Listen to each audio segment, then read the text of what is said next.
we're going to be exploring the Jongno district kind of neighborhood of Seoul, go to a palace, get some coffee, and we're starting now with the Bukchon Village.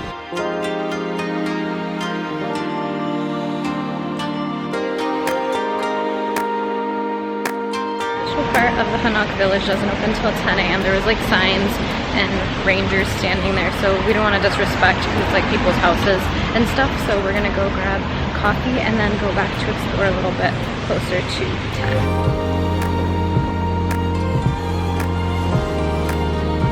10. A Seoul cafe that was high on our bucket list is the famous Onion. The Anguk location is in a traditional Hanok style building. It is very beautiful. This is a spot we do recommend visiting early on in the day and on a weekday if possible, because we saw many reviews that it gets super busy and there's lines out the door with long waits. But we were there around 8 a.m. on Monday and there was no wait.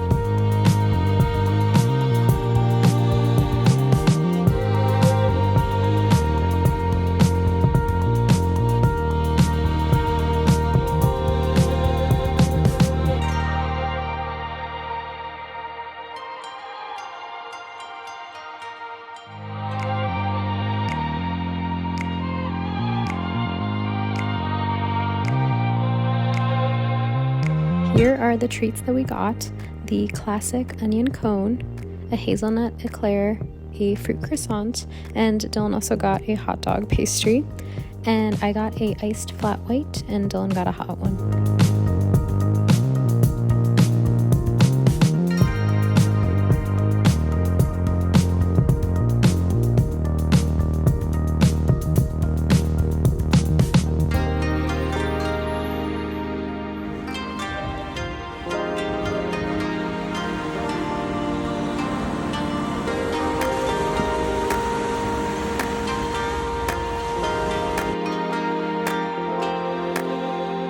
Finished up at Cafe Onion, and now we are headed to one of the main palaces here. So we're gonna walk there. It's about a 20-minute walk. Getting a little drizzle, getting a little sun, but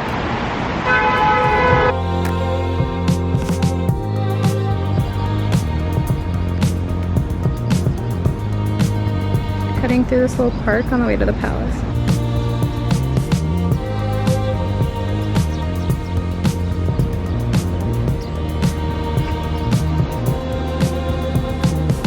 The cool thing here is that when you're waiting at the crosswalk, there's actually like umbrellas, so you don't get wet when there's a little.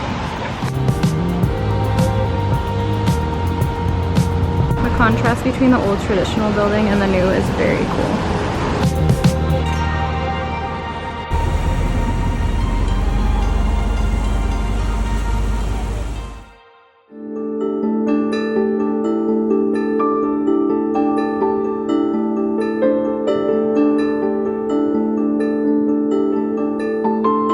Gyeongbokgung is a former royal palace. It is the first royal palace of the Joseon dynasty and is now one of the most famous tourist attractions in Seoul. This video does not do the palace justice because honestly it is insanely massive and I haven't really seen anything like it before. We got our admission, 6,000 won for 2 tickets, and we're headed inside.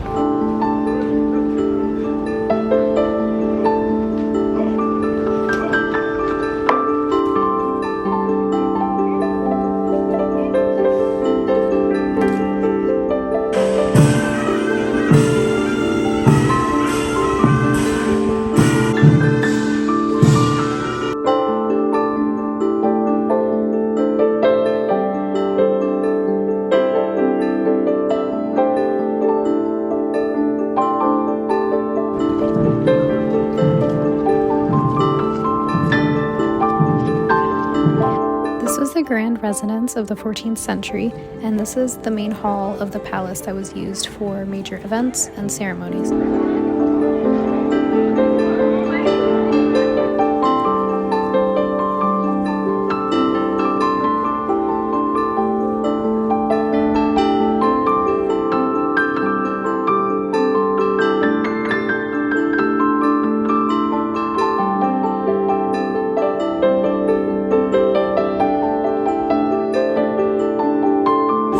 palace is quite large. There's like different buildings within the grounds. There's like a folk museum and some other like traditional buildings and things. So there's quite a lot to explore. There's a whole park, which is beautiful. So lots of walking and lots of things to see.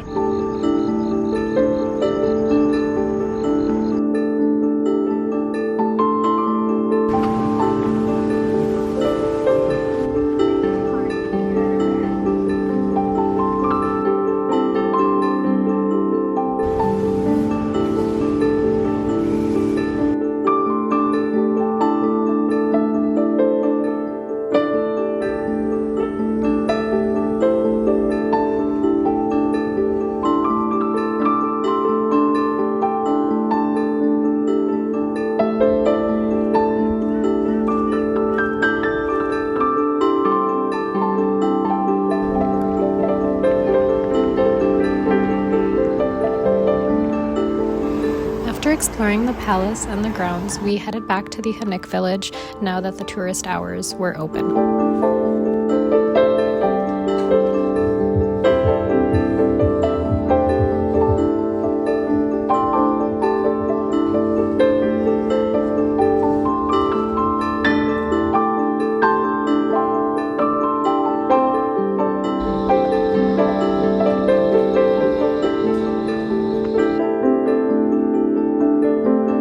This residential neighborhood is home to hundreds of traditional houses called Hanoks.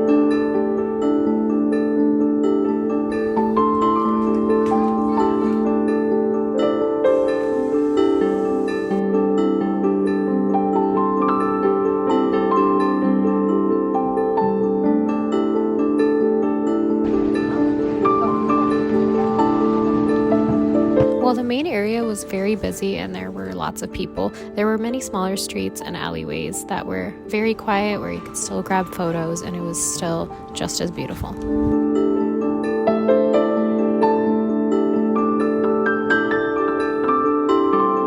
Dylan got a little ice cream treat with blackberry bites. That's very good.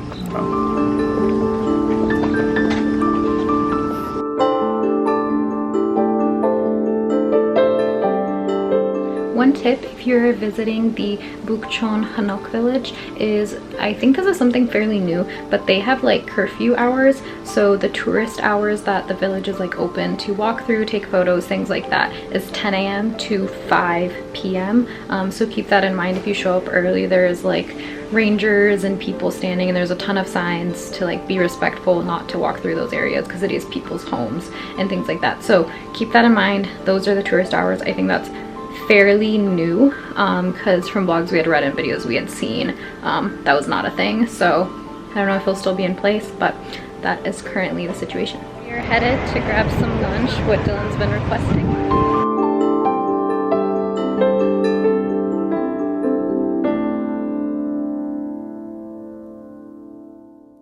One of the foods that we really wanted to try was the raw marinated crab, and I had found this place in our neighborhood, and after the fact we realized that the spot was very well known and actually has a Michelin star. After lunch, the plan was to grab coffee at Artist Bakery, but when we got there we realized there was a 3-hour wait for a table, so we also peeked into 10% and there wasn't any open seats there either. We ended up just popping into this cafe.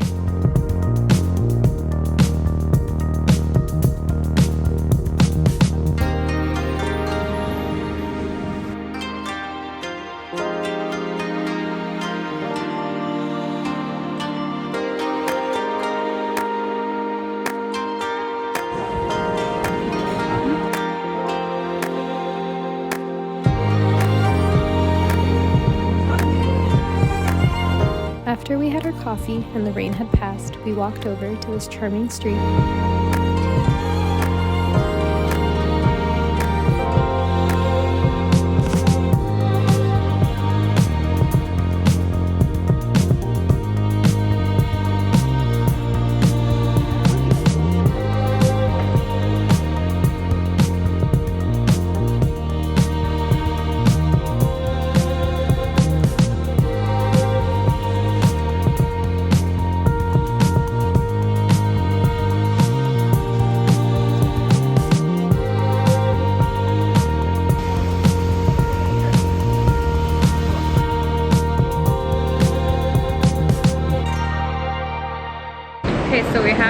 marinated crab for lunch. That was good. So good.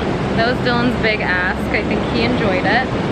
And then we went and grabbed a coffee and then went to kind of like a walking street in the Bukchon area. And now we're in Insadong just exploring.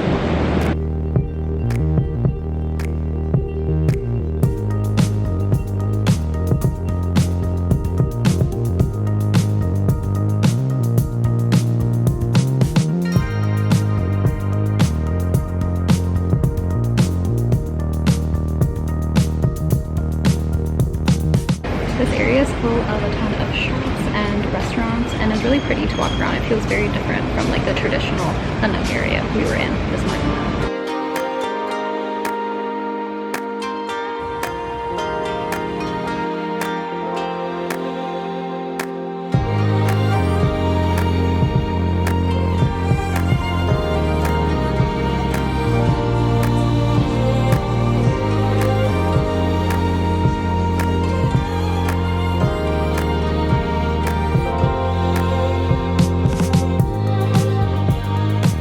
And now we are at the stream. It's beautiful, full of water from the rains today and over the past few weeks probably.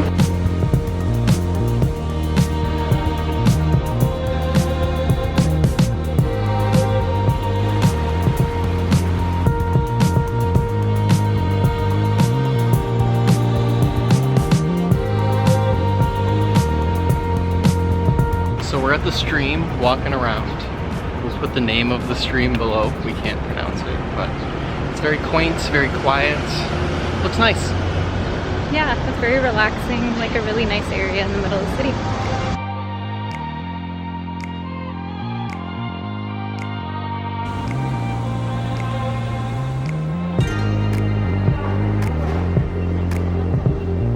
Our next destination was one of Seoul's most famous markets, selling textiles and plenty of street food.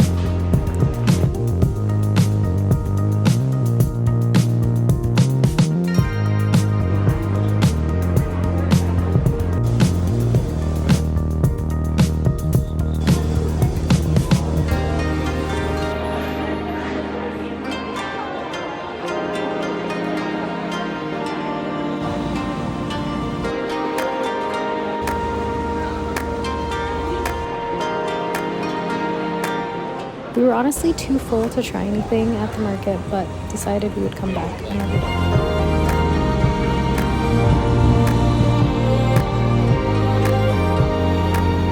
After the market, we took the scenic route back, going up Seoul, which was a beautiful area. It was this pretty tree-lined street, and it was filled with many fun cafes, and I would definitely recommend adding this to your itinerary. We recuperated quickly at our Airbnb for a little bit while it was complete downpour, and now we are headed to dinner.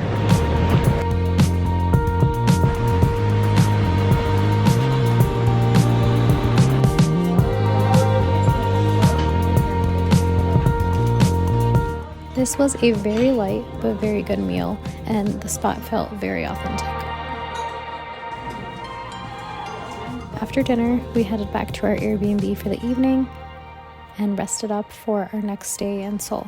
Thanks for watching, and stay tuned for the next Korea vlog.